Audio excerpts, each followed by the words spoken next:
After his white moonlight fell from the building, my stepbrother hated me for 10 years, even after I obtained him completely through despicable means. He never truly forgave me, until I stormed off abroad and got caught in a riot, yet without hesitation, my brother shielded me and was fatally shot. His last words in my arms were, "I spoiled you too much, I regret ever becoming your brother. The whole world calls me a madman."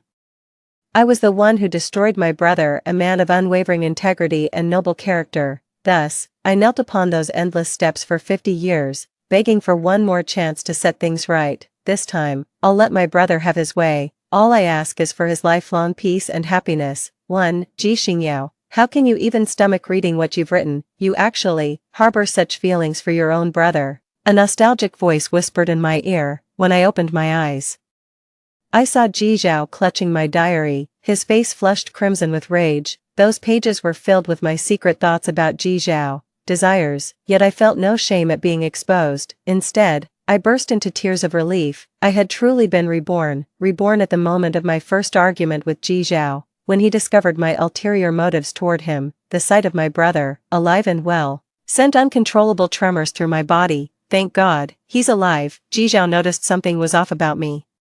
The burning anger inside me instantly cooled by half. He pointed at the ground. Take all these, and burn them. In my past life, after hearing those words, I completely lost control. Grabbing his collar and kissing him fiercely, Ji Zhao fled in wide-eyed horror, gradually distancing himself from me. That blasphemous kiss shattered all restraints, unleashing my obsessions. My hatred for Lin Shiyun, who stole my brother, grew fiercer. Thus began the chain of tragedies that followed. So this time, I wiped the tears from my face with force, picked up the box filled with diaries. Alright, I'll burn them. 2. My diary holds over a decade of memories with Ji Zhao. My mother and Ji Zhao's mom were inseparable best friends, but my mom was a hopeless romantic who married an abusive man. When I was 5, my mother passed away despite emergency treatment. My father was a chronic alcoholic. He died falling into a ditch on his way to turn himself in. Aunt Ji took me in. Then she passed away when Ji Zhao and I had just started middle school. From then on, only Ji Zhao, a handful of servants, and I remained in that enormous villa. Actually, Ji Zhao is only a few months older than me, but I was always getting into trouble while Ji Zhao acted like a little adult, so since childhood, he'd been cleaning up my messes. Aunt Ji was always busy with work, even live-in maids need days off sometimes. When I had gastroenteritis, Ji Zhao stayed up all night keeping me company during my 4-drip. Whenever I got into fights, he'd always have my back. During thunderstorms, he'd bring his pillow and blanket to huddle with me in my bed. Lin Shiyun even fell to her death because of me. Ji Zhao loathes me to the core, yet when the riot broke out, he shielded me without hesitation. My brother is perfect in every way, but his love for me was purely familial. My love for him carried the weight of guilt in their past life. When Aunt Wu heard of Ji Zhao's death, she wept uncontrollably. Uncle Zhang even pointed at my nose and berated me. Ji Xingyao, you're a complete lunatic, born under a cursed star. Aren't you satisfied until you've destroyed everyone around you? I remembered Ji Zhao's final words to me. I spoiled you rotten. I regret ever becoming your brother. He regrets it now. Truth be told, I regret it too. The temple in the northern part of town is said to work miracles. I pray that in our next life, Ji Zhao never crosses paths with me again. Perhaps it's because of all the evil I've done. The abbot refuses to see me, so I kneel year after year. The bloodstains on the steps are from every time I've kowtowed, from raven locks to silver hair. At last, in the twilight of my years, the abbot finally agreed to see me. He said, "What's done cannot be undone, but rebirth may still come. You're his destined calamity, without resolution. All efforts are in vain." Then a brocade pouch was pressed into my trembling hand. "It shall guide you to the hour of rebirth." Waking again with the embroidered pouch clutched in my hand, I knew none of this was a dream. In this lifetime, I won't repeat the same mistakes. I'd pay any price for my brother's safety and happiness. 3. When we went to school the next day, neither of us mentioned what happened that night. An oppressive silence filled the car. Ji Zhao finally broke the silence as they stepped out.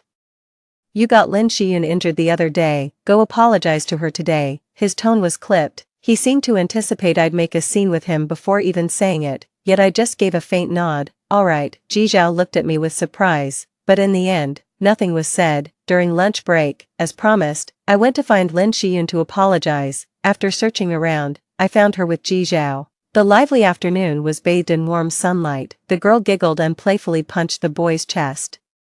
The next second, she caught sight of me out of the corner of her eye and immediately hid behind Jizhao in fright, clutching her bandaged hand. Jizhao instinctively shielded her. "What are you doing here?" A somewhat distant remark. "I'd completely forgotten about being told to come apologize this morning. Can't really blame my brother for being nervous. I'll admit I'm downright crazy. I have this overwhelming possessiveness toward Jizhao. He's handsome and incredibly kind.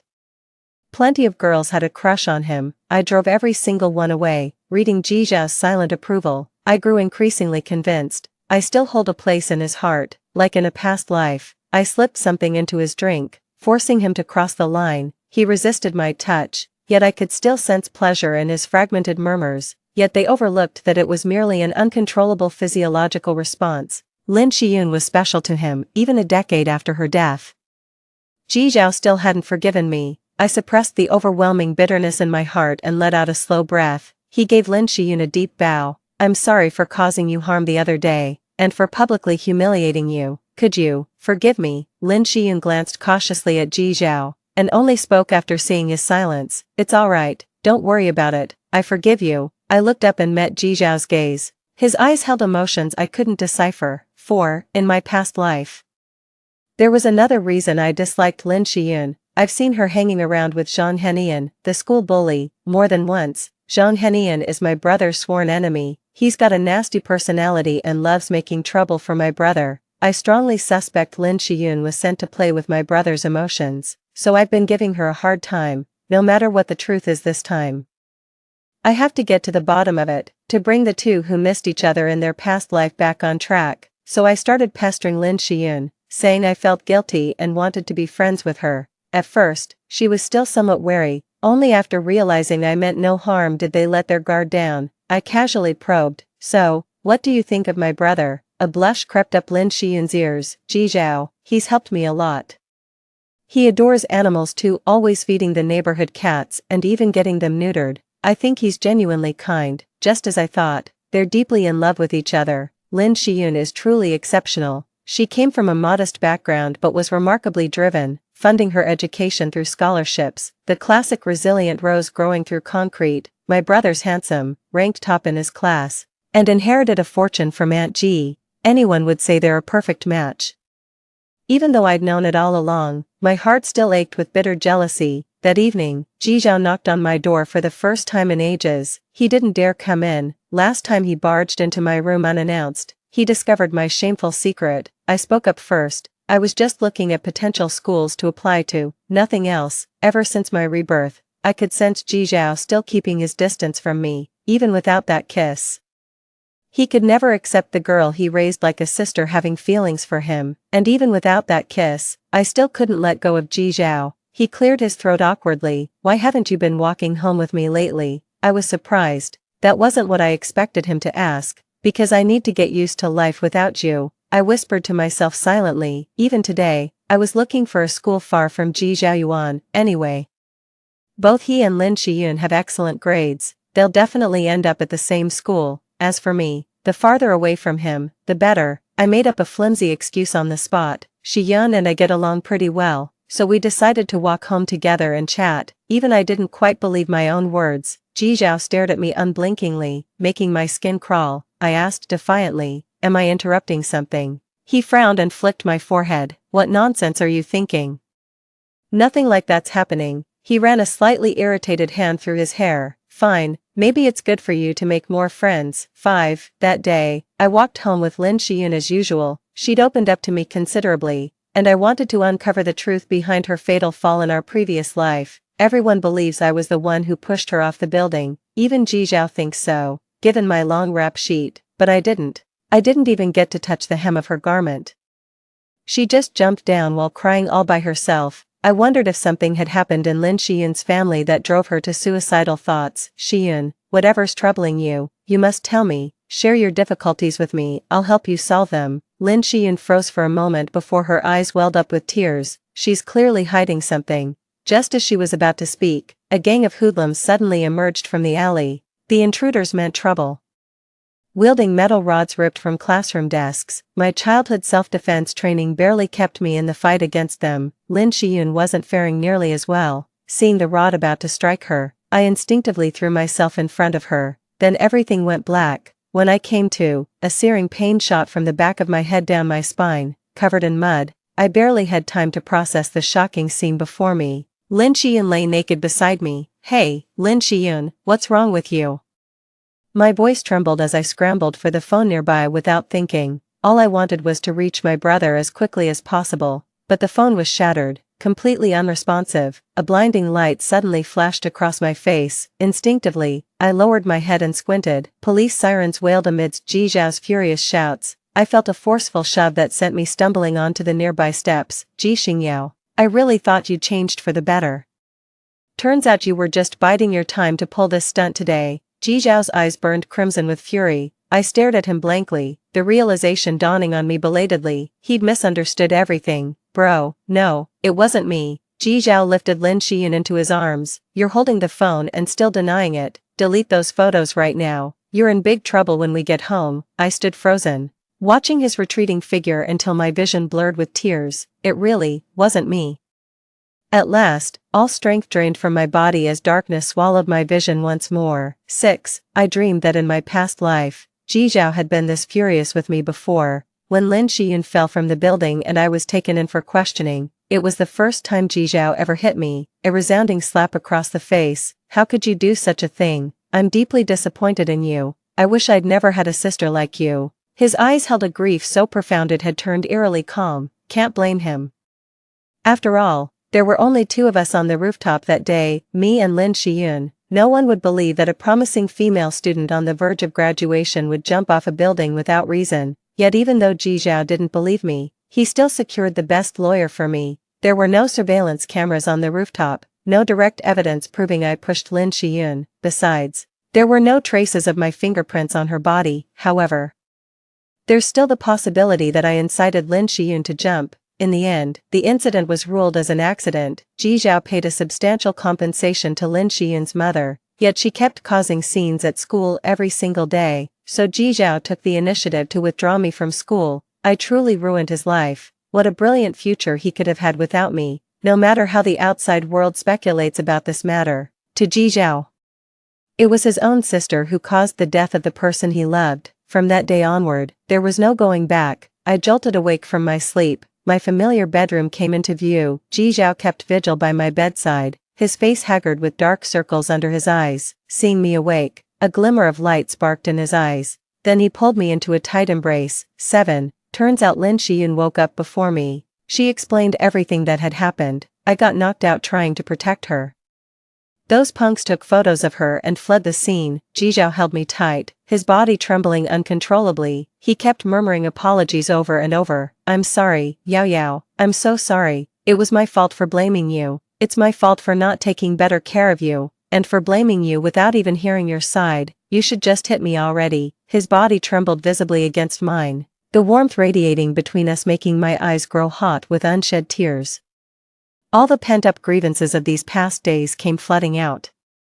I smeared tears and snot all over Ji Zhao's clothes. "Bro, it's all my fault. If I hadn't been such a jerk before, you wouldn't distrust me now." I shook my head desperately, hoping Ji Zhao would believe my promise. "I was really wrong. I'll never bother you or make things difficult for you again. I'll stop longing for you romantically. I just want to be your sister, forever and always." I felt my brother's body momentarily tense up. Then, his hand gently patted my back. We stayed like that, holding each other for what felt like an eternity. All that previous awkwardness between us simply melted away. Ji Zhao brought over the porridge that was sitting nearby. "Let's get some food and you first." He tied up my hair and grabbed my coat. "I'm going out to get your favorite egg tarts to make it up to you. Wait for me to come back. I've got something important to tell you." I obediently watched Ji Zhao, sensing something subtly different about him.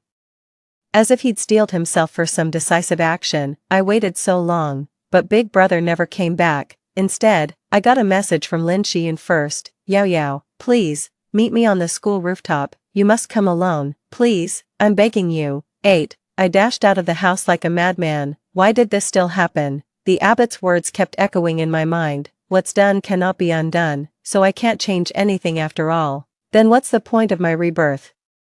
But Lin Shiyun's message to me is different from the previous life. In my past life, she sent me a taunting message, lying that she was having a secret rendezvous with Ji Zhao on the school rooftop, but this time is different. I can almost touch the truth. On the rooftop, Lin Shiyun wept just as she had in her past life. Lin Shiyun, what the hell is wrong with you? Is jumping off this building really the only option? Lin Shiyun looked at me and collapsed to her knees with a thud. Yao yao. There's no escape for me. The men who attacked us that day worked for Zhang Henian. They took compromising photos and videos of me. I've been trapped for a long time. My blood boiled with rage. If you knew all along, why didn't you tell the police? You're the victim here. None of this is your fault. Lin Shiyun let out a piercing scream, teetering on the edge of complete breakdown. It's no use, Ji Xingyao. I've tried fighting back. It's pointless. They're threatening my mother and siblings. Zhang Henian's family connections run deep. We don't stand a chance against him. He's a monster who's been toying with us all along. He wants to destroy Ji Zhao, and that's why he's targeting you first. I don't deserve your kindness. You and your brother have been nothing but good to me. Stay away from me. As long as you don't touch me, there won't be any evidence linking you to me. Ji Zhao cares for you so deeply, he'll move heaven and earth to protect you. But if I disobey Zhang Henian, my family won't survive. My death might at least bring this injustice to light. I'm begging you. Just look after my family when I'm gone. Do it for the friendship we've shared these past few months. I didn't even let her finish before grabbing her by the collar and yanking her down. The only sound left echoing was my own furious roar.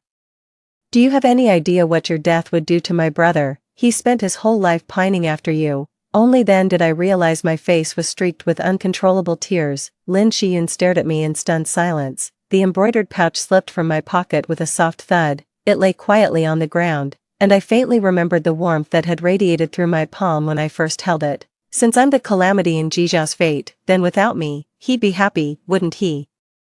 So that's what it meant. Now I finally understand. So, all we need is to make a big scene, right? I turned and sprinted toward the platform's edge. At first, there was this weightless floating sensation. Then came the crushing pull of gravity. I chose the abyss. Thus I fell into the abyss. A deafening bang echoed, followed by a blood-curdling scream, shattering what should have been a peaceful night, across the street from campus. Ji Zhao nearly dropped what he was holding when the sudden explosion shook him. These were the last egg tarts left. The shop he originally planned to visit was closed. After checking several places, he finally discovered this newly opened spot near the school. The crowd around gradually grew noisy. Someone's dead. A student jumped. Female. Ji Zhao turned her head toward the school, suddenly recalling that deafening noise. My heart gave a sharp twinge of pain. 9. Ji Zhao found himself inexplicably drawn toward the school. He'd never been one to chase after excitement, but that day, a voice inside him seemed to whisper, "You should go take a look." He spotted Lin Shiyun. She was sobbing on the floor, calling out Ji Xingyao's name between tears. Why would she be calling Ji Xingyao's name? Panic surged through Ji Zhao as his hands moved uncontrollably, frantically pushing through the crowd, the figure lying on the ground. There was no way he wouldn't recognize her. No matter how she changed, he'd know her at a glance. His sister should be lying in her room right now, waiting for him to bring home egg tarts. This shouldn't be. She shouldn't be lying on the ground in pieces like this. Lin Shiyun confessed everything. She wept, saying it was her fault that Ji Xingyao died. When I got hurt before, I framed her on purpose. That day she came to me furious, and I deliberately placed the cup near her, after she accidentally knocked it over. I pretended she pushed me and cut my arm. She actually believed it, even apologized to me, and yet, she was the only one who ever treated me as a friend. Ji Zhao stared at her blankly, taking a long moment before finding his voice again. Did she say anything at the end? She said, "If I die, you'll remember me for the rest of your life." Ji Zhao felt like someone was choking him, cutting off his very breath. At last, he realized the one who killed his sister was none other than himself.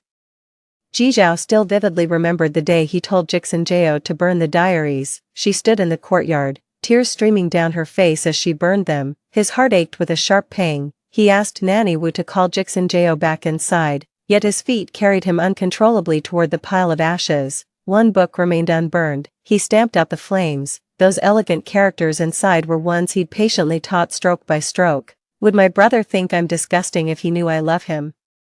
At that moment, nothing seemed to matter anymore. she didn't deserve the blame. He had no right whatsoever to blame Ji Xingyao. In this world, no matter what mistakes Ji Xingyao makes, his sins are always magnified. He's just too afraid to take that step. If one day Ji Xingyao stops loving him, she had seen a better and broader world. When other men made her realize her brother was actually insignificant, they couldn't even remain siblings anymore. That single step he took would lead him to eternal damnation. That night, he even had a twisted thought. He almost wished he shared blood ties with Ji Xingyao. At least then there'd be an indelible bond between them. He was utterly terrified when he realized Ji Xingyao despised Lin Shiyun. For the first time, he didn't distance himself from someone his sister disliked. He thought it'd be best to make Ji Xingyao give up. She would grow up someday, and leave him eventually. The moment Ji Xingyao finally woke after days in a coma, sobbing apologies, and calling herself a wretched fool, all he wanted to say was, he was the real bastard, 1,000 times worse than she could ever be. Worse still, he was a coward through and through. Ji Xingyao was left alone to bear the weight of their shared sin. Ji Zhao finally understood. He would go speak to Ji Xingyao. At worst, we'll disappear to someplace where no one knows us. But that moment of hesitation cost him his sister forever. By the time Ji Zhao came to his senses, he had already made all the funeral arrangements for Jix and Jao. That small urn now held the remains of the person he loved most. She used to be so full of life and energy. How can anyone stand being cooped up in such a cramped space? My senses came flooding back belatedly. Countless blades seemed to sprout from my internal organs. He retched violently, his body convulsing. The razor blade sliced through his esophagus and throat, yet in the end, nothing came up. He could only spend his days confined to Ji Xingyao's room, the last place on earth that still carried her scent. Time had lost all meaning. His life had effectively ended the day his sister died. Just a wall away, Uncle Zhang and Aunt Wu were consumed with anxiety. We've consulted so many therapists, but nothing helps. This looks like a case of lost soul. They say the temple north of town works miracles. 10. I never thought I'd wake up again, in the dimly lit rental room. There lay an admission letter. The name written there was Ji Xingyao. I actually reincarnated into a body with the exact same name. This Ji Xingyao didn't look much like me. She was an orphan who grew up without parents. Social interactions are almost non-existent in their simplicity. It feels like some glitch in the world's programming. This place might as well be on another planet compared to where I used to live. Suddenly, everything I'd ever hoped for seemed to fall into place. My heart remained unsettled for the longest time. The brocade pouch still lay quietly in my palm, only now, the lingering warmth within seemed to have faded. It was just an ordinary piece of cloth now. I've decided to live on as Ji Xingyao. Seasons came and went in their endless cycle. 3 years passed in the blink of an eye. During that time, I'd occasionally search for news about Ji Zhao. My fall from the building caused quite a scandal back then. Even the media swarmed in to cover the story. Zhang Henian and his entire corrupt network were brought down. Lin Xiyan seems to have come out unscathed. This is actually for the best. Everything's back on track. I guess it's time I let go. At first, life without my brother was really tough. My packed schedule left no room for overthinking. Before I knew it, it became second nature. Ji Zhao turns me into a complete airhead. The moment he's gone, my brain cells come marching back. So I decided to get myself a boyfriend. Maybe a relationship would finally free me from Ji Zhao completely, not just physically. I need to break free emotionally too. I can't possibly watch over my brother forever. Besides, as far as he's concerned, I'm already dead to him. 11. Lu Ming is my classmate. He's got good looks and a great personality, but I've truly given it my all, only to find it's just not working. Still not working. I simply can't accept anyone but Ji Zhao. I'm starting to doubt if I'm even straight, more like Ji Zhao sexual. That night, I went drinking with Lu Ming to clear the air, ended up with him getting wasted and spilling all his secrets. I need to come clean with you. The truth is I have feelings for my brother. No one could understand the redemptive relief when those words finally came out. Lu Ming kept drinking between sobs and bouts of vomiting. I thought you were really attractive and had a unique personality. Wanted to give it a shot to see if you could turn me straight. Tried it and realized it's just not happening. It's just not possible. I just love my brother, and I'll never love anyone else my whole life. Those were exactly my lines. Because of this special connection, Lu Ming and I became best friends. He was torn about whether to address the unspoken tension between him and his brother. My advice is, don't. One wrong move, and you might end up brotherless in the wilderness, just like me. Lu Ming was scared too. So he never dared to speak up all through college, still working hard to find a way to fix himself. I doubt it'll work. That day, he sidled up to me again. Hey, did you hear about the 2 exchange students in our department? There's a welcome party tonight. Rumor has it they're real lookers. Come on, let's go. The moment we entered the private booth at the bar, an inexplicable sense of foreboding washed over me. The class monitor from next door whispered conspiratorially to us. This exchange student is quite the big shot, started his own business right after entering college. Word is he went all out, and now he's worth over 100 million. Rumor has it he's here to discuss some project with our school. Sweet, let's hitch a ride on his coattails then, Lu Ming muttered disdainfully beside me. Big deal. My brother was managing our family business during college too. I couldn't be bothered with him. My heart was pounding violently, just as we took our seats. A towering figure walked in. The streamers prepared by the class monitor burst open with a pop. I looked up to see. Her blood ran cold in an instant. Across from her, the man's features gradually came into focus under the light. He wore a heavy black overcoat that seemed cut from the night itself, shielding him from all external emotions. A conspicuous earring adorned his left earlobe. Upon closer inspection, it revealed itself to be shaped like a star. Jizhao, 12, how could it be Jizhao? My vision swam with dizziness. The class monitor pulled the ribbon and announced enthusiastically, "Welcome, classmates Jizhao and Lin Shiyun." Only then did I notice Lin Shiyun trailing behind Jizhao, looking listless. Everyone began speculating. They really are quite the attractive pair. Do you think they might be dating? Lu Ming nudged me and whispered, but honestly, he's still not as handsome as my brother. I immediately shot him a glare. Bullshit, obviously, my brother's way better looking. Lu Ming looked baffled when I suddenly snapped at him. Did you wake up on the wrong side of the bed? I clamped my hand over his mouth, trying to make myself as inconspicuous as possible, though initially, this body looked quite different from my original one. Yet after 3 years, the resemblance only grows stronger. Thank goodness I wore a mask when I came today. Jizhao barely glanced at me when entering, then completely ignored this direction. Definitely didn't recognize me. The classmates suggested playing truth or dare together. Jizhao was already strikingly handsome, and being today's main character made him even more noticeable. All eyes were on him, just like Lu Ming. They were all burning with curiosity about that question.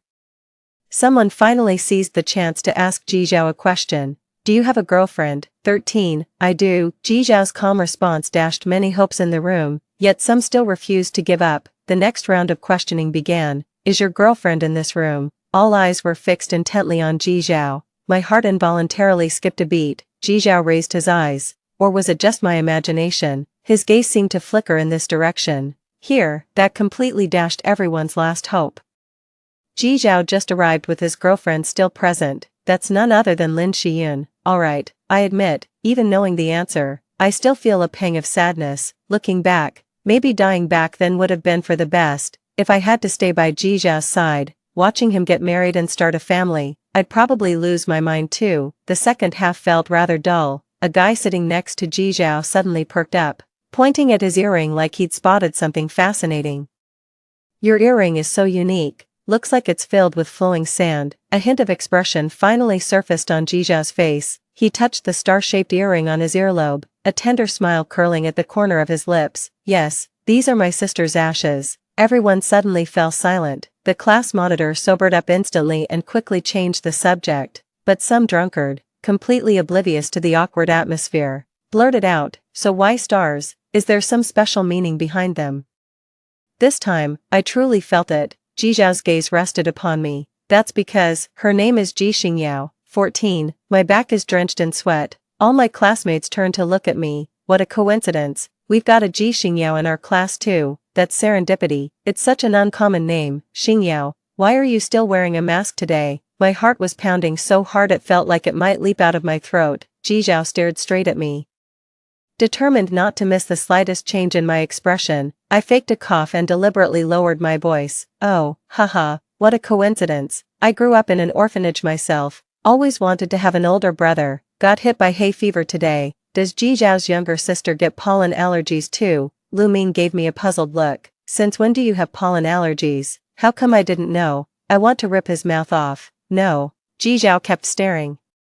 But the flickering light in the room made it impossible to read the emotions in his eyes. but she's an exceptional liar. I was sweating bullets. Thankfully, no one pressed the issue further. Even after getting back, I still felt shaken. I could tell Ji Zhao had taken notice of me because of that name. For the next few days, I kept avoiding him and Lin Shiyun while maintaining my pollen allergy act. The mask felt permanently fused to my face.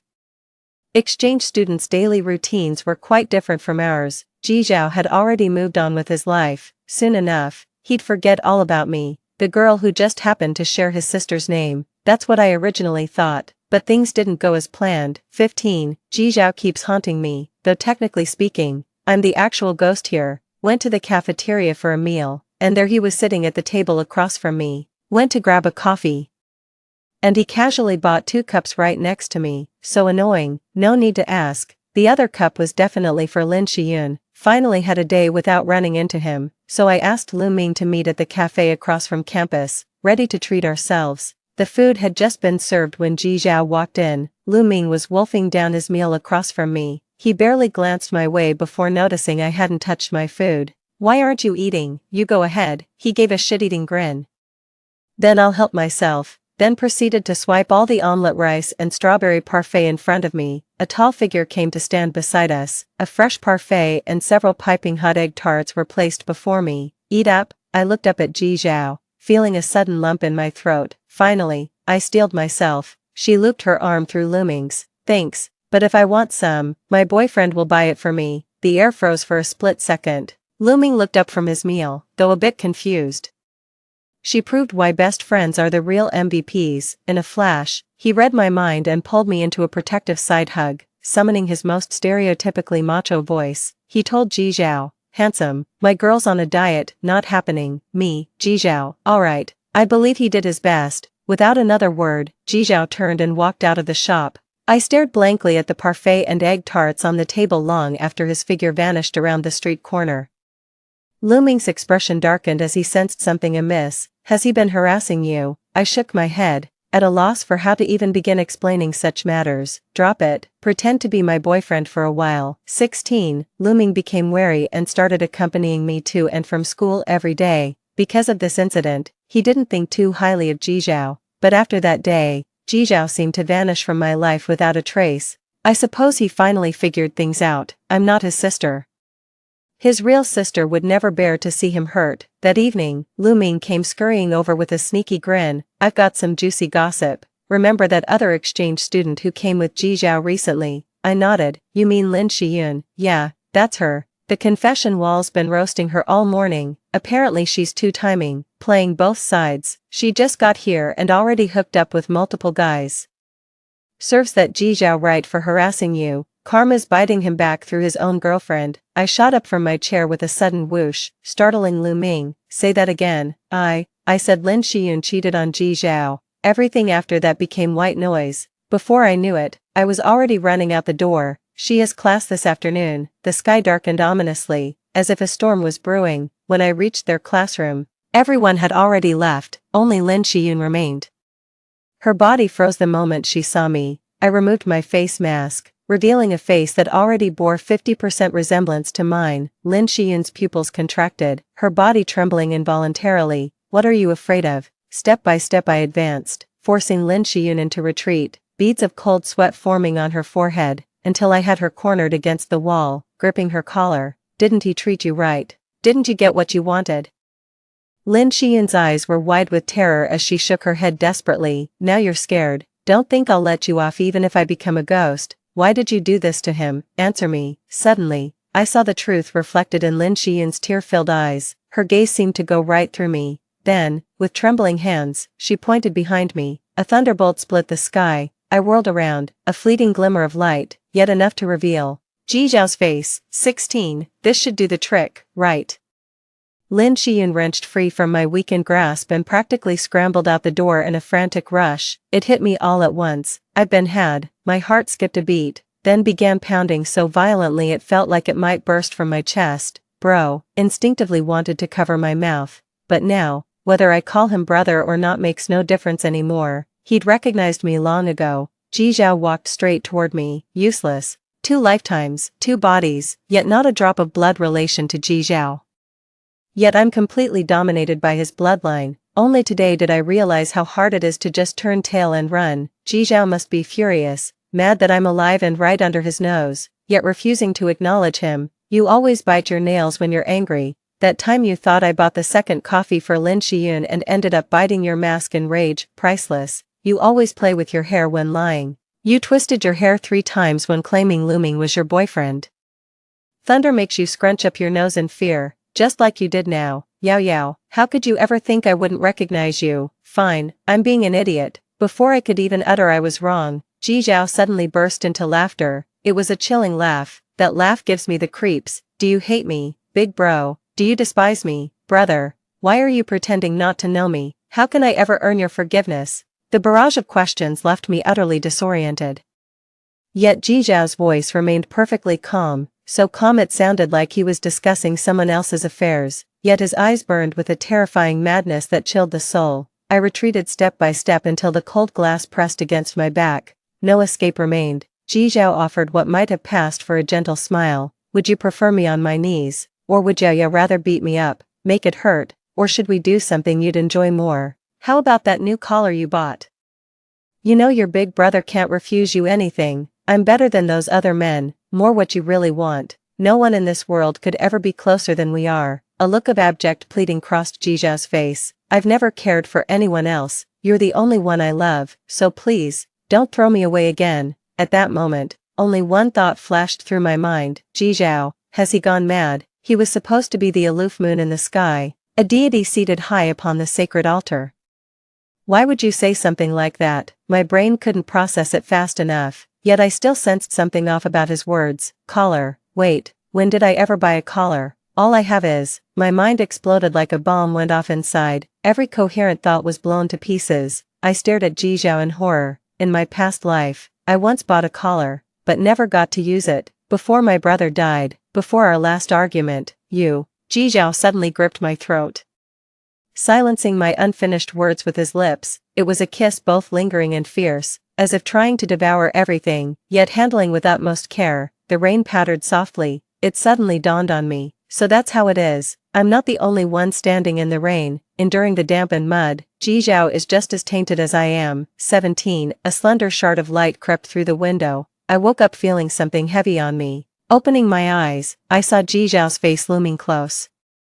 A glance at my phone showed 9 o'clock. I sprang out of bed. The commotion was loud enough to wake Jizhao. He lazily cracked his eyes open, hooking an arm around me to drag me back from the edge of the bed and pin me down. Sleep a little longer. My face flushed when I noticed the ring of teeth mark still visible on his arm. I have class. The moment Jizhao loosened his grip, I bolted into the bathroom. I could still hear his sigh behind me. Never knew you were this studious before. In the restroom, I stared at the mottled marks on my skin. Guess I'll need to bundle up later. At least it's still early spring, or people might think I've lost my mind. I certainly didn't hold back either. Jizhao's back probably didn't fare much better. By the time I dawdled out of the bathroom, Jizhao had already freshened up and was fully dressed outside. The flush on my face hadn't completely faded yet, leaving me feeling rather awkward. You're going too, but don't you have no classes today? Jizhao was putting on his shoes when he glanced at me. I'm surprised you memorized my class schedule so well. I guiltily rubbed my nose. After all, I'd only memorized his class schedule so thoroughly to avoid him in the first place. The early spring morning was bitingly cold. I suddenly felt dizzy, as if time had lost all meaning. Jizhao was fine, and so was I. We could still go to school together, as if time had stood still. I pressed close to Jizhao, and he simply wrapped me inside his overcoat. Hee. It's been so long since I went to school with my big brother, MHM. A faint smile played on Jizhao's lips, though his voice sounded subdued. Ugh, I feel like my brother's turned into a bitter gourd, though I'm probably the one mostly to blame for this. Last night when I was half asleep from exhaustion, I heard him ask, "What if I wake up and you're gone again?" I hugged my brother around the waist, about to comfort him. A furious roar suddenly erupted from far behind us. Then I was yanked backward by tremendous force. Both Jizhao and I froze in shock. Turning around, I saw Lu Ming. He yanked me behind him like a mother hen protecting her chicks, glaring furiously at my brother. Jizhao, I'm warning you, stay away from my girlfriend, or you'll regret it. Oh no, I'd completely forgotten about him. Jizhao froze momentarily before furrowing his brows in realization. His face was a picture of sheer theatricality. equal parts furious and wronged. Are you trying to drive me to an early grave? I shook my head so hard it was like a rattle drum, flustered as I pushed Looming away and dashed to Jijao's side. Let me introduce you, this is my brother. Looming's eyes widened, his gaze darting frantically between me and Jijiao. But your sister isn't. Then gave me a look like they'd seen a ghost. This matter is rather complicated. I'll explain everything to you properly later. Jijiao took my hand with a possessive air. Like staking a claim, allow me to introduce myself. I used to be her brother, now I'm her boyfriend, and eventually I'll be her husband. The sheer weight of that statement left Looming frozen in place like a statue.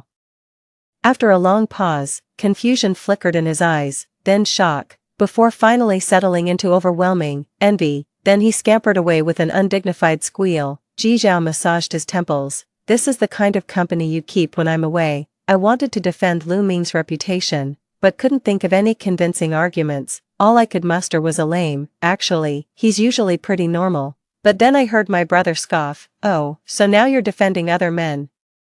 The pettiness made my teeth ache. I get it, I used to be like that too. Then I silently mimed zipping my lips. 18. In the days that followed, I spent all my time hanging out with Jijiao. He rented a small apartment off campus. Take me out for a bite whenever you're free. With the apron on, all my favorite dishes magically appear on the table. Gotta admit, his campaign speech that day really had substance. No other man compares to how perfectly you suit my taste. As for Lin Shiyun, she's already gone back. My fall back then affected her deeply, but Jijiao signed the letter of forgiveness. Lin Shiyun missed the college entrance exam that year, but got into a decent university the following year. She texted me with apologies, saying she shouldn't have deceived me back then, but my fatal fall seems to have traumatized her so deeply that she can't bear to face me. Not that it matters, she left me with plenty of emotional scars in our past life too. I explained the whole story to Looming, who found it bizarre but reluctantly accepted it. Then came the endless bitterness. Oh, that's wonderful, congratulations to you. When the holiday came, we returned home. Seeing my own grave was quite emotional. My grave stands beside Aunt G and Mom. The wind howled past my ears. I asked my brother how he found me. He said he started having severe hallucinations later, often staying in my room where he'd see me approach him, but when he tried to embrace me, he'd snap back to reality holding only my clothes. Uncle Zhang and Aunt Wu thought I couldn't go on like this, so they took me to that temple in the northern part of town. There, I saw our past lives. I listened quietly, my eyes stinging, and buried myself in Jijiao's arms. I'm sorry, brother, I owe you an apology. I was terrified back then, terrified that just by having me around, I'd get you expelled again, and eventually get you killed. In that case, it'd be better if I never existed. Jijiao covered my mouth. But without you, what's the difference between living and dying? Isn't that what you're thinking too? He soothingly stroked my forehead. The abbot said you weren't dead, so I kept searching. Just as I thought, my brother's truly kind-hearted, always doing good deeds. He doesn't need to kowtow for 50 years like I do. Then one day at the temple, I met a man named Luchuan who came for dream interpretation. He said his stepbrother kept haunting his dreams at night, doing bizarre things, and asked how to break the cycle. While talking, he showed me his brother's photo. It was a group shot with you standing right beside him. How could I not recognize you? I was utterly stunned. My brother and Luchuan could practically form a victim's alliance. All I ask is for him to live a safe and smooth life. But now that Jijiao knows about his past life, then you won't get to see me turn into a little old lady. I sprang up and covered his eyes with my hands.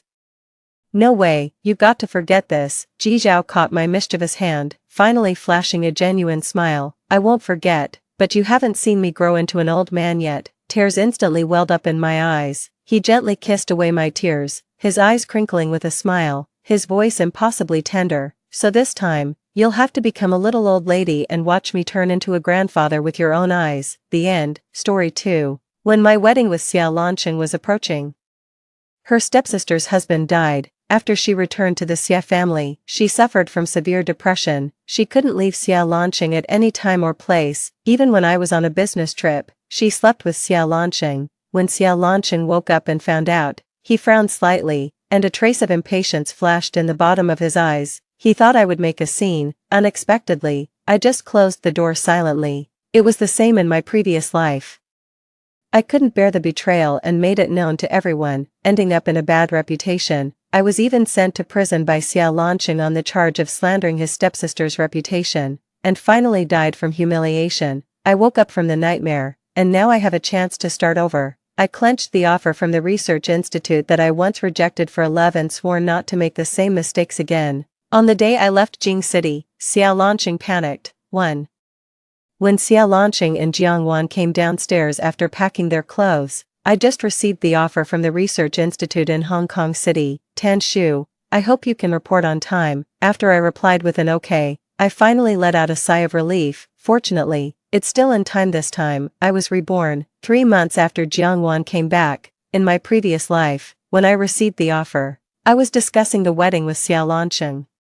When he knew that I intended to develop in Hong Kong City, he said, "We're just getting married and you want to be in a long-distance relationship. Shu, you know I can't accept that. If you insist on going, then we'll cancel the wedding." At that time, I was deeply trapped in the love that Xiao Lanqing wove for me and couldn't see the whole picture. I gave up my dream, and later I even lost my life. Shu, did you hear what I'm saying? Xiao Lanqing's tone suddenly rose.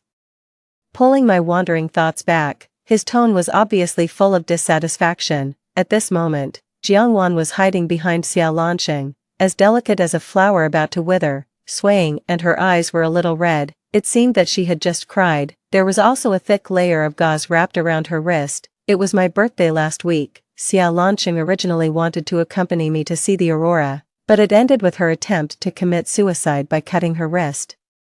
I said indifferently, "What's the matter?" Xiao Lanqing frowned. "Wan's mood has been unstable recently, so I was trying to. Don't get the wrong idea." I was slightly taken aback, feeling a bit surprised. In my previous life, since Jiangwan came back, Xiao Lanqing rarely took my feelings into account. Even if I mentioned it, he would just hug me in his arms and act coquettishly, saying, "My Shu is the most reasonable person. Don't be angry with Wan, okay? She's ill, so let's give in to her. You surely don't want to be burdened with a life on our conscience after we get married, right?" At that time, Jiang Wan's condition was really extremely bad. She would go crazy at any time, but now, when I think about it carefully, there seems to be a pattern to her madness. For example, whenever I was alone with Xiao Lanqing, she would definitely have an episode, and right now, before I could say anything more, Jiangwan bit her lip tightly, and big tears fell, making Xiao Lanqing feel very sorry for her. "Sister-in-law, don't blame brother. It's all my fault. I shouldn't be ill. It's all my fault." As she said that, she suddenly slapped herself hard. She used a lot of force, and soon 5 red finger marks appeared. Xiao Lanqing's face immediately darkened.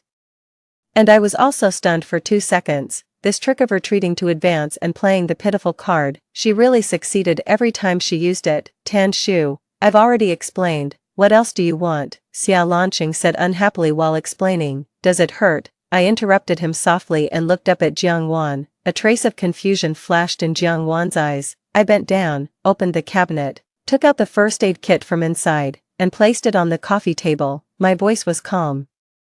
"There's wound medicine in here. Let Lanqing apply it to you." "Okay, sister-in-law." I didn't mean, I smiled, but the smile didn't reach my eyes. "I understand, you're just siblings. Even if you sleep in the same bed, you won't cross the line." Xiao Lanqing frowned, opened and closed his lips to explain, but I gave him a reassuring look. "Anyway, I'm leaving Jing City in half a month. Even if they really end up in bed together in the future, it has nothing to do with me, too."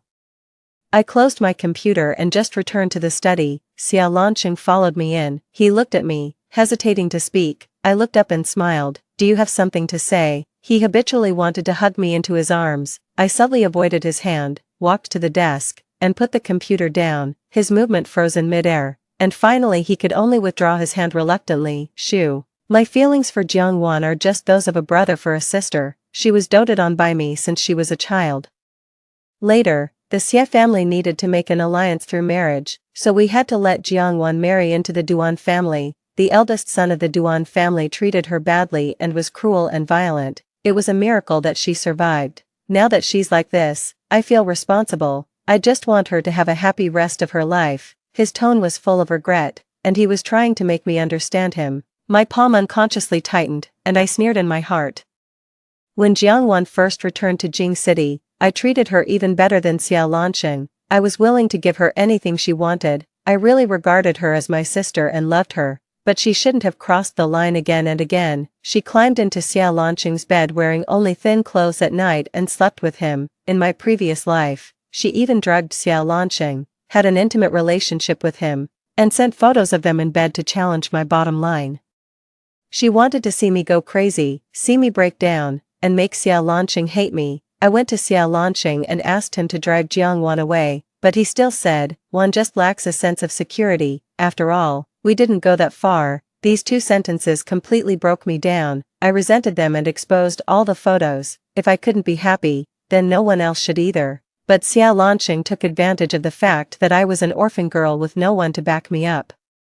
He turned the tables on me. He said that I failed to win his love. He accused me of slandering his stepsister, sued me in court, and I was sentenced to 3 years in prison. Eventually, I was humiliated to death by the prison warden. "Shu, you can understand me, right?" Xia Lanqing looked at me seriously. I nodded. He seemed to let out a sigh of relief. "Then I'll accompany you to try on the wedding dress tomorrow." I just smiled. I neither agreed nor refused. 3.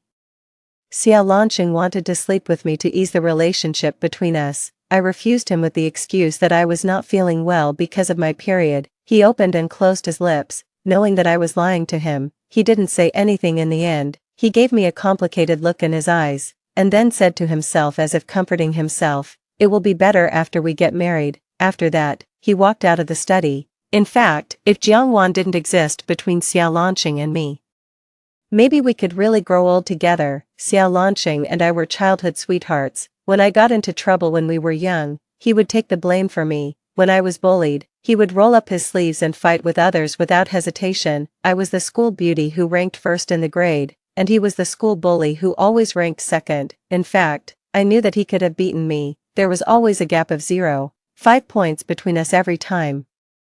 Once I was so angry that I went to argue with him. He just smiled and touched my head. "It's just the first place. I want Shu to always be the first. I just want Shu to know that Shu can just keep moving forward. I, the young master, will always stand behind Shu and protect Shu." In the second year of senior high school, my parents died in a car accident. My grandmother was the only one left in my family, and she lived in Hong Kong City. I had to move back from Jing City. I still clearly remember that the young man closely followed behind me, holding my hand and wanting to go with me. It was the first time I saw him with red eyes, tears streaming down his face, crying so miserably, just like a child. I knew what he was afraid of. He was afraid that once I left, I would never return to Jing City, and he was even more afraid that we would become strangers. But I said, "It's more than 2,000 kilometers from Jing City to Hong Kong City. The flight only takes at most 3 hours. The young master Xia can't be so poor that he can't even afford a plane ticket, right?" With this joke, Xia Lanqing would come to find me every holiday, and he wouldn't even let go of the weekend time. You see, the sincerity of a young man is burning hot. When he loved me, he could overcome all difficulties. But in the end, the story ended badly. Jiangwan was brought to the Xia family in the 3rd year of senior high school. At first, Xia Lanqing always complained to me about this stepsister. He always felt that Jiangwan had taken away his father's love. It was me who mediated between them little by little to gradually ease their relationship. But I never expected that in the end, this would become a sword stabbing at myself. At that time, Xia Lanqing once said, "I don't care about Jiangwan at all. I only have Shu in my heart." Shu is always the most important. But later, Shu was killed by him with his own hands. The promises made in youth are ultimately too light. The next day, Xia Lanqing probably felt guilty, so he drove to Beixiang in the early morning and bought the steamed buns from the restaurant I liked the most. But before I got up, Jiangwan had eaten them all, or she accidentally knocked them over. It was obvious to everyone that Jiangwan did it on purpose, but Xia Lanqing turned a blind eye. When I came out of the bedroom, Xia Lanqing's well-defined fingers were holding a tissue to wipe the milk stains from the corner of Jiangwan's mouth. His movements were intimate and skillful. There was no sense of boundaries at all. "Sister-in-law." Jiangwan saw me first. Xia Lanqing had his back to me. When he heard this, his fingertips froze slightly. Finally, seeing that I didn't say anything, he pulled out a chair and sat down on his own. He wanted to explain. "Just now Jiangwan timidly poured me a glass of milk and handed it to me. "Sister-in-law, don't be angry with brother because of me. My hands were all greasy just now, so brother helped me wipe my mouth." As she said that, She pushed the milk cup towards me again. There were oil stains from the buns on the cup. I subconsciously frowned. You drink it yourself. As soon as the last syllable fell, Jiangwan's hands began to tremble slightly, and her eyes were filled with tears. On the verge of falling, she bit her lip tightly and maintained the same posture. Xiao Lanqing's eyes turned a little colder, and he said in a reproachful tone, Shu, Wan has already given you a way out. Can't you just accept it? Why do you have to make things difficult for her? Suddenly, I twitched the corners of my mouth and looked at him with a half-smile. Xiao Lanqing, I'm allergic to milk, have you forgotten?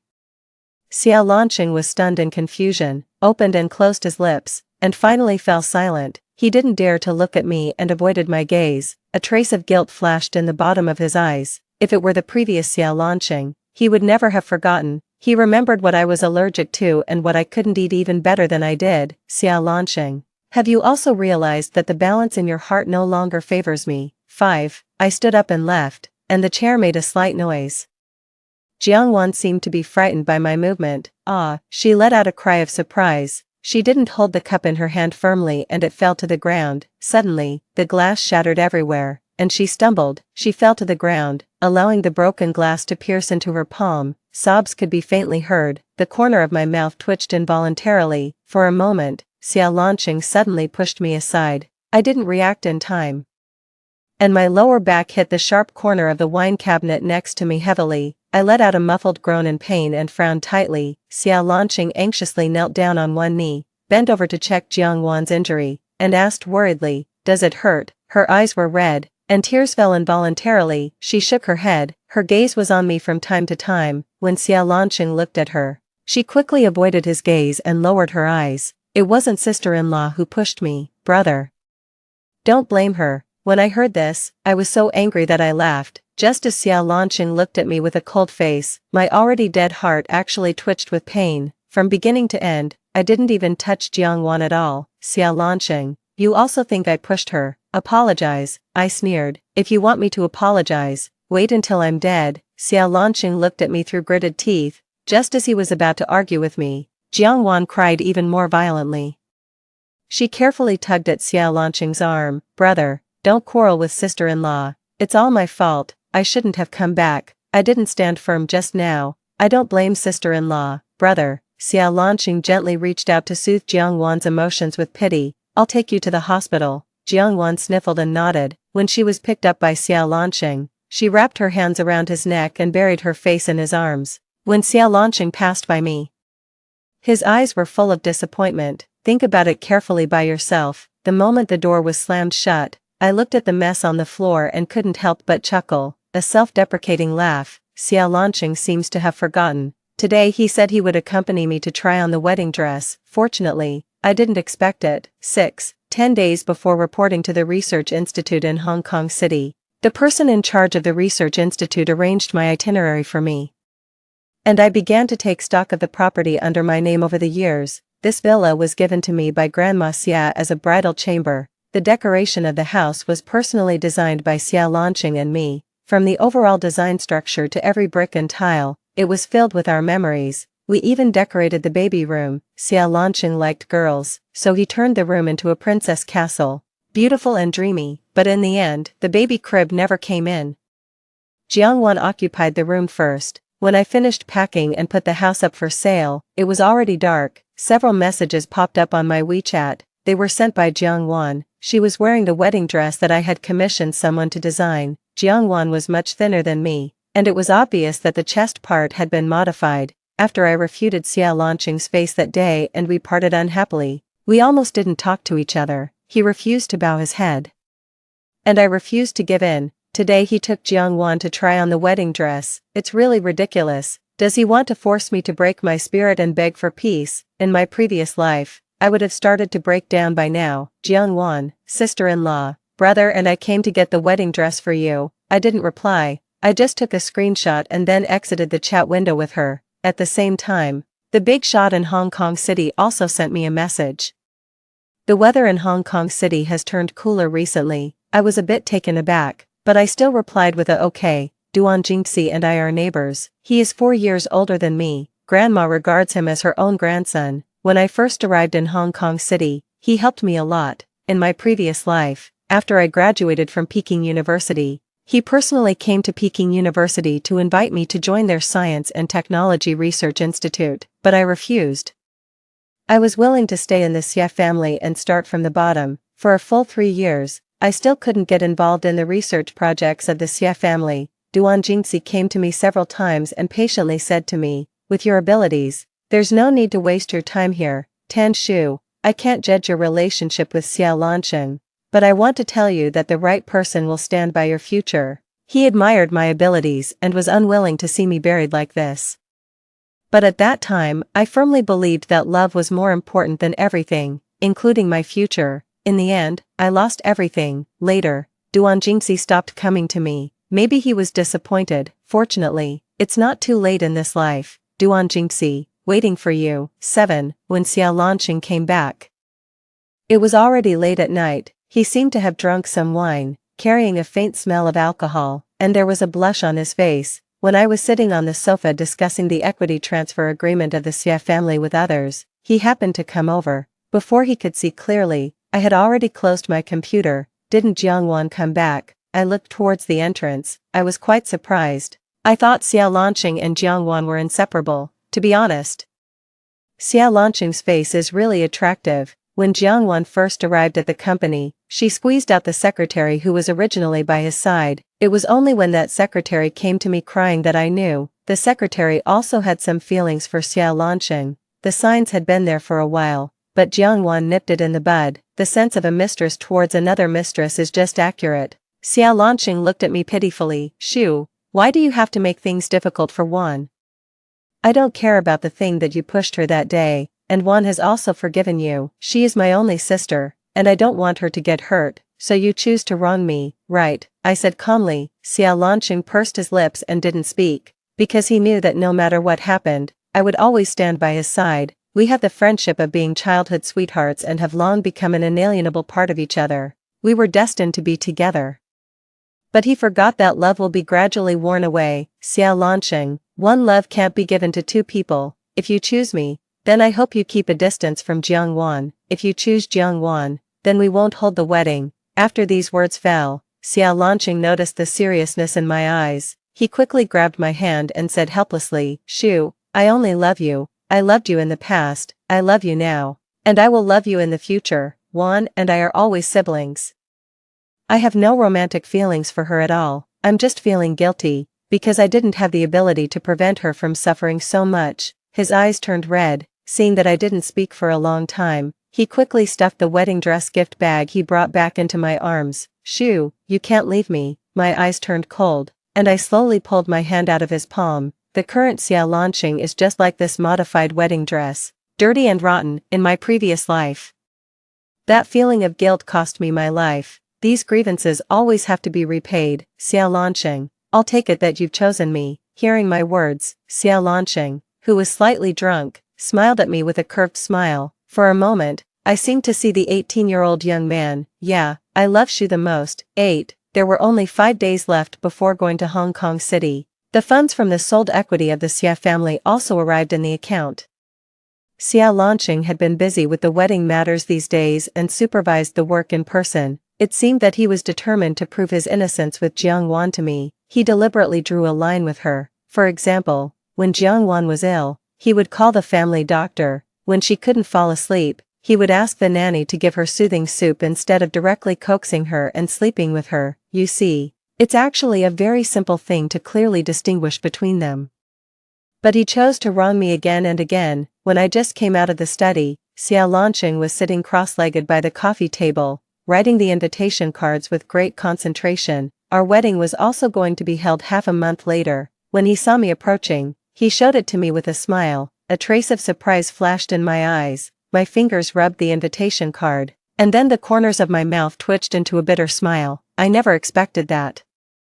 The roles of Xia Lansheng and I would be reversed. I still remember that in my previous life, I happily showed it to Xia Lansheng, looking forward to his reaction. He just took a perfunctory look, said "Stop making trouble," and then took the car keys in a hurry and went out. The smile froze on my face, and I couldn't react for a long time. That day, I sat on the sofa until the night, but I didn't wait for Xia Lansheng to come back. Instead, I waited for the news that made me break down and despair. Jiang had slept with him. Shu, is it not well written? He looked at me. I shook my head. It's quite good. After getting my answer, Xiao Lanqing smiled with satisfaction again, and then talked about the wedding process on his own. I sat on the sofa, a bit distracted, until he asked me, Shu, let's use white roses for the flowers, what do you think? At first, I didn't come back to my senses. He called me again, Shu. Then I casually responded and met his gaze. Huh. Xiao Lanqing's expression was obviously a bit stiff. After hesitating for a while, a trace of loneliness flashed in his eyes. Shu, you seem to have changed. I asked calmly, have I? He opened his mouth, hesitated to speak, gave me a suspicious look, and finally said nothing. Just as he put the invitation card back, his phone rang inopportune. It was from Jiang. Rarely did Xiao Lanqing not answer it immediately, but his restless expression had already betrayed him. The ringtone stopped and rang again, and then stopped and rang again, very urgently. He still didn't answer, but just clenched his fists. I sneered in my heart. Didn't Xiao Lanqing realize that the more he restrained and endured, the more he seemed to be trying to cover up something? I reminded him, answer it. What if Jiang tries to commit suicide again? One won't do that, although he said so. Xiao Lanqing only hesitated for a second before answering the phone. He put it on speakerphone. Jiang exploratory and pitiful voice came from the other side. Brother, can you come and accompany me? I know sister-in-law doesn't like me, but I really can't fall asleep tonight. As soon as I close my eyes, I think of everything I experienced in the Duan family, and I remember the eldest son of the Duan family whipping me. Her voice became weaker and weaker, and there was a faint nasal sound. Xiao Lanqing tightened his grip on the phone a bit and glanced at me inadvertently. Jiang sniffled and said again, sorry, brother, I crossed the line. I shouldn't have disturbed you and sister-in-law. Xiao Lanqing thought for a while. Just as he was about to speak, I spoke first. You can go if you want. After all, you only have this one sister. He was suddenly taken aback. Shu, even Jiang crying on the other side stopped for a few seconds. There was a bit of confusion in Xiao Lanqing's eyes. Shu, you weren't like this before. Yeah, in the past. I would have made a huge scene, not to mention always pushing Xiao Lanqing towards Jiang, but that was just in the past. I sneered in my heart, but didn't show it on my face. The corners of my lips lifted slightly. If I asked you to stay and not go to Jiang, would you listen to me? He pursed his lips. Finally, he made a choice. Shu, this is the last time. You see, he has already made a choice, yet he still deludes himself into thinking that he can be a good person in my eyes. 9. After Xiao Lanqing started the car, the feeling of unease in his heart surged up again. He clearly remembered the first time. It was when he woke up in the same bed as Jiang and Tan Shu opened the door and bumped into them, and then silently closed the door for them, that day. He wanted to explain, but Tan Shu seemed not to care at all. Later, every time there was a conflict between him and Jiang and he took Jiang side, facing Tan Shu's indifferent tone, that feeling of panic would always creep up to his heart from time to time, trying to engulf him. He always felt that Tan Shu was going to leave him, but when he thought about it carefully, how could it be possible? Without him, Tan Shu would have nothing. Her parents died in a car accident. And the only grandmother she had also left her when she was in university. Now in this world, he was her last relative and support. Thinking of this, he suppressed the uneasiness in his heart and rushed to the old house. When Jiang saw him, she threw herself into his arms at once. Her eyes were red, and it was obvious that she had cried a lot. What she murmured was all about worrying that he would abandon her. The more she talked, the more tears fell, and she couldn't stop them. He soothed Jiang with some pity, recalling the day when Jiang returned to the Xia family. There were whip marks and scars all over her body, and there were also scars on her chest burned by cigarettes. She was skinny and her face was pale. The eldest son of the Duan family in Hong Kong City was resolute and his methods were cruel. He knew that, but back then, the Xia family was in a precarious situation due to the economic crisis. And they had no choice but to seek the Duan family as a backer. Jiang was the only victim of that crisis. At that time, he didn't have the ability and could only watch Jiang marry into the Duan family with red eyes. When he learned that Jiang had lived a life worse than that of an animal in that year, he was awakened by nightmares every night, and his guilt towards her became even deeper. Even though he knew that he was wronging Tan Shu, he still chose Jiang. Because he knew that Tan Shu would understand him, Xiao Lanqing sent Jiangwan back to her room and still soothed her to sleep as usual. There were still dried tears at the corners of her eyes. With red eyes, she carefully tugged at the corner of his clothes. "Brother, can you stay with me and sleep?" she asked softly, as if walking on thin ice. Jiangwan couldn't be unaware of his deliberate alienation these days. Originally, he wanted to refuse. He had promised Tan Shu that he would keep a distance from Jiangwan. Although they were siblings, they didn't have a blood relationship after all. But when he saw her looking at him with tears in her eyes, her body thin and trembling slightly, Xiao Lanqing softened his heart. He nodded. This was the last time. After marrying Tan Shu, he must never do this again. 10. The time to fly to Hong Kong City was getting closer and closer. The buyer of the house had also been found, after negotiating the price.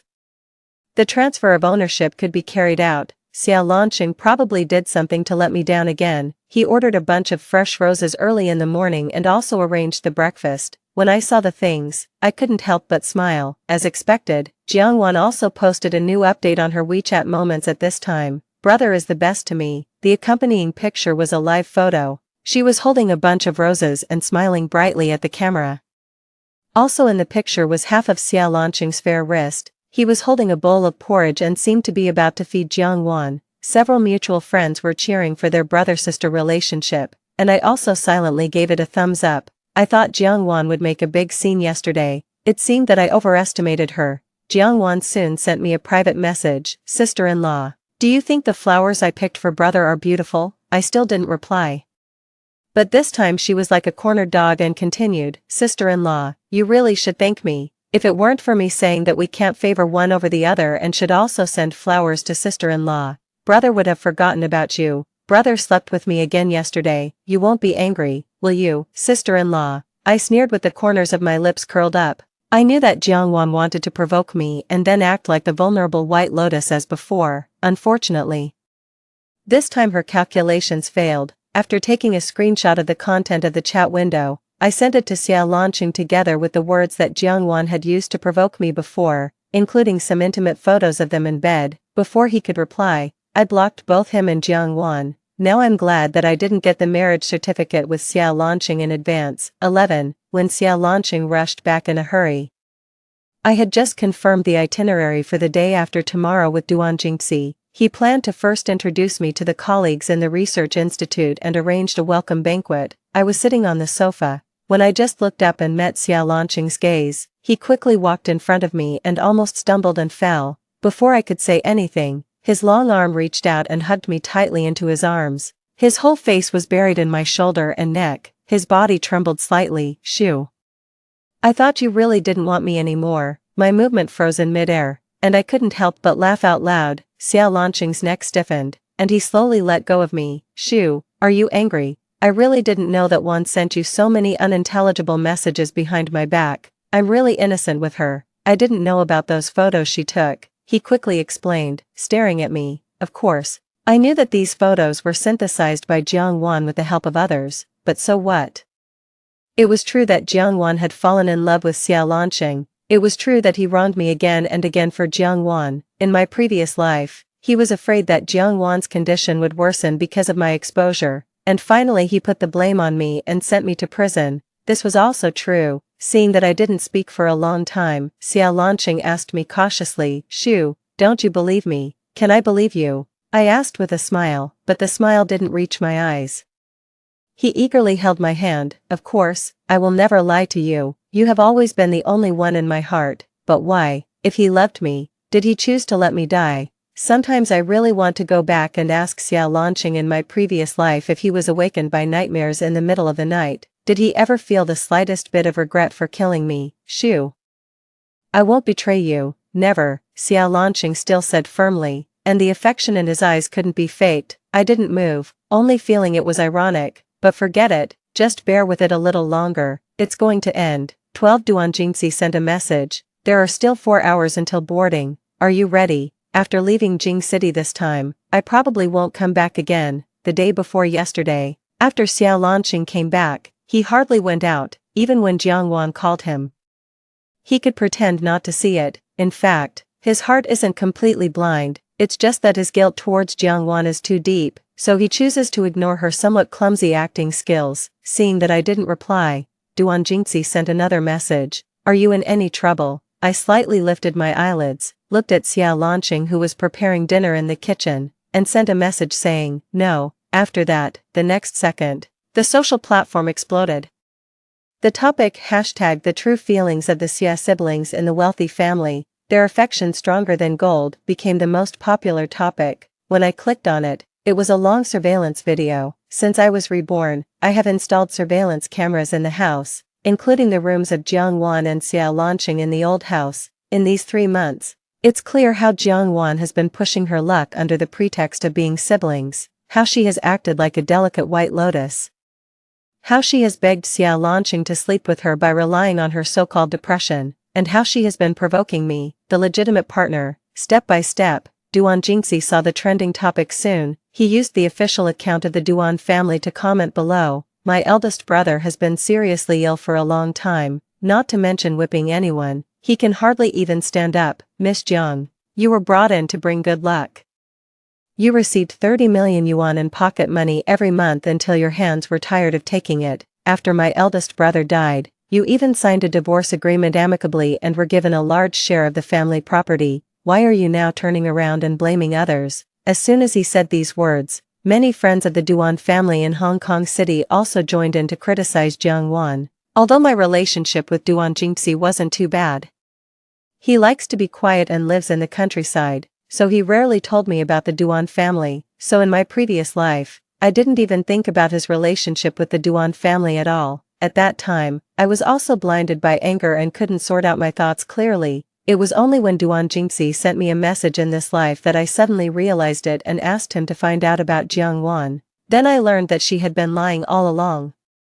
It's just that Jing City and Hong Kong City are far apart, and the Duan family really has great power, so with just a few words from Jiang Wan, Xiao Lanqing believed her. 13. The public opinion was getting more and more intense. Xiao Lanqing prepared a good dinner with all my favorite dishes. When he brought out the last dish, the braised pork fillet, his phone on the countertop rang at the same time. He frowned slightly and didn't rush to answer it. He just glanced at the screen and then at me.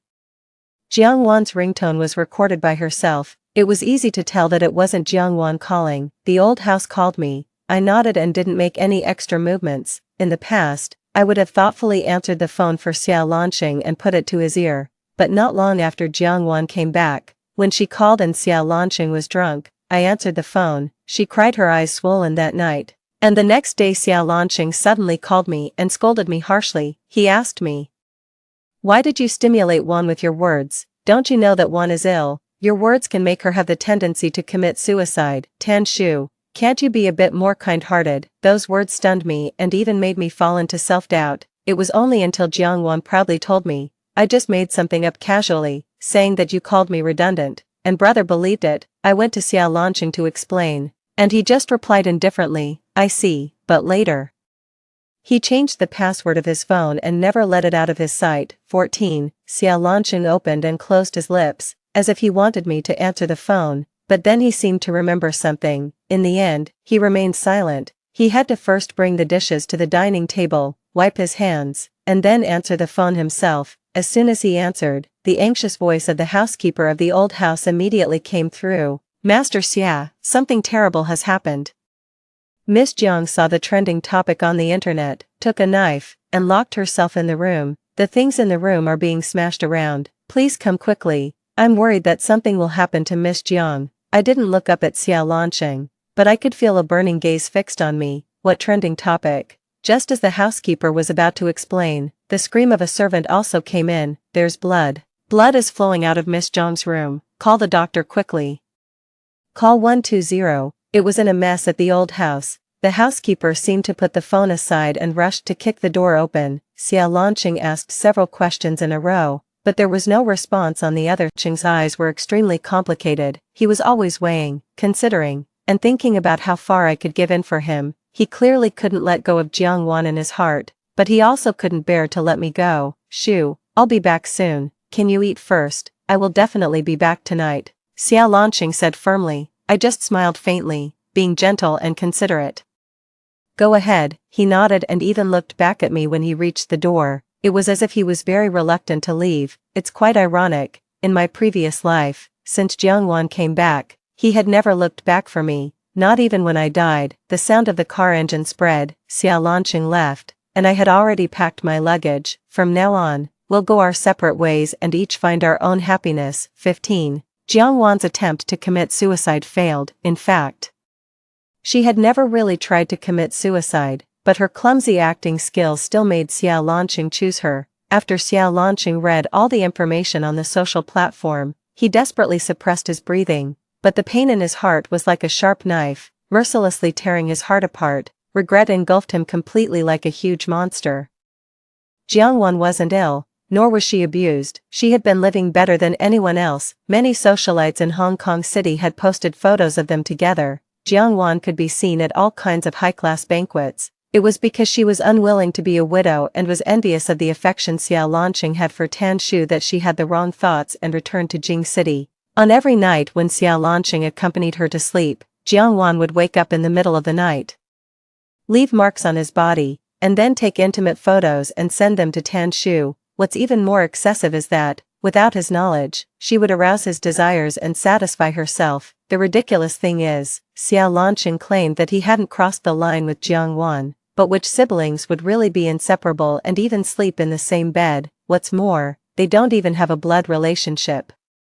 Xia Lanqing watched the video where he used the excuse of their brother-sister relationship to silence Tan Shu again and again, and made Tan Shu compromise again and again. When Jiangwan deliberately framed Tan Shu for pushing her and he pushed Tan Shu aside without hesitation and blamed her in a high-sounding manner, he was shaking all over with pain and choked up so much that he couldn't speak. He desperately wanted to see Tan Shu. Jiangwan begged him not to leave and begged him to help her one last time. After the Duan family found out that she had slandered the eldest son of the Duan family for abusing her, they used all means to sue her, demanding the return of the property, and even released all the evidence of her extramarital affairs. The eldest son of the Duan family turned a blind eye before out of pity for her as she had married far away and was a young girl, but they didn't know that she was so scheming. Xia Lanqing didn't care about Jiangwan anymore. When she knelt at his feet to please him, he kicked her in the chest. She directly spat out a mouthful of blood. 16. When Xia Lanqing rushed to the villa, the bell of 12 o'clock was just ringing. He quickened his pace, wanting to see Tan Shu quickly. He would explain everything to Tan Shu. He would never abandon her for Jiangwan again. The disappointed look in Tan Shu's eyes and her lonely back in the video were still vivid in his mind. He had never thought about how painful it would be for Tan Shu, who was left behind. When he walked towards Jiangwan, the lights in the living room weren't turned off. The food on the dining table had all gone cold, but there were no signs of it being touched. Tan Shu wasn't in the bedroom or the study. Even Tan Shu's things had been packed up cleanly, leaving only the things prepared for their wedding, the invitation cards on the coffee table, the wedding dress that had been ignored and piled in the corner, the happy characters pasted all over the wall. He took out his phone to call and send messages to Tan Shu, but only then did he realize, after Tan Shu blocked him that day, she never unblocked him. She had never forgiven him. Instead, she had been waiting to be completely disappointed in him, waiting to completely withdraw from their relationship, waiting for the day when she could completely abandon him. When Xia Lanqing realized that Tan Shu would never come back, his hands couldn't stop shaking. He moved his lips and smiled self-deprecatingly. Tears fell down in big drops. 17. It took a full half a month. When Xia Lanqing heard the news that Tan Shu had long since flown to Hong Kong City, he drove in a hurry to the airport. To his annoyance, Jiangwan also followed. She clung tightly to the corner of his clothes and refused to let him leave. She was just like a shrew, and the inquisitive gazes of the strangers around them were all on them. Jiangwan didn't hold back at all and cried loudly, "Brother, you can't abandon me. You said you would protect me forever. I'm your sister. You can't treat me like this for the sake of Tan Shu." In the past half a month, she had resorted to her old tricks again, cutting her wrist and attempting to commit suicide by taking medicine. She wanted to force Xia Lanqing to help her. She made herself look so embarrassed and haggard, but no matter how much she made a scene, Xia Lanqing didn't stay for her anymore. Even when he heard the news of her suicide attempt, he said heartlessly, "If you want to die, do it somewhere far away." The boarding announcement was still going on. There was a chill between Xia Lanqing's eyebrows. He disgustedly forced Jiangwan's hand apart. "Jiangwan, I didn't settle accounts with you for everything you did to Tanshu before. You should consider yourself lucky. You'd better stay away from me now, or I won't let you have an easy time." Jiangwan was stunned for 2 seconds. She didn't believe that Xiao Lanqing would really ignore her. She was his nominal sister and had married into a family in Hong Kong City for the Xia family. How could Xiao Lanqing discard her after she had served her purpose? "Xiao Lanqing, don't you understand yet? You and I are the closest people. Tanshu doesn't love you anymore. All of this was calculated by her. She wants you and me to be ruined," she roared in a hoarse voice, on the verge of a breakdown. Xiao Lanqing's eyes immediately turned scarlet. He raised his hand and choked Jiangwan's neck, warning through gritted teeth, "Shu won't stop loving me, even if it was all calculated by Shu. I'm willing to accept it." Hearing this, Jiangwan twitched the corners of her mouth, and there was a strange smile on her pale face. "Xiao Lanqing, you're really pathetic." In the past, when Tanshu loved him, he turned a blind eye. Now that Tanshu doesn't love him anymore, he starts to regret it. It's all retribution. 18. As soon as Xiao Lanqing arrived in Hong Kong City, he was involved in a major car accident. He managed to save his life, but his legs were amputated, and he would have to spend the rest of his life in a wheelchair. After Jiangwan heard this news, she tried every means to embezzle all the money and property of the Xia family. But just as she was leaving the country, the parents of the Xia family, who were abroad, rushed back overnight and stopped her. They also sued her in court, and she was sentenced to 10 years in prison. When I heard this news, my fingertips that were typing on the keyboard paused slightly, and then I threw myself back into my work. I just didn't expect that Xiao Lanqing would still come to find me. When I was leaving the research institute, he was sitting in a wheelchair, much thinner.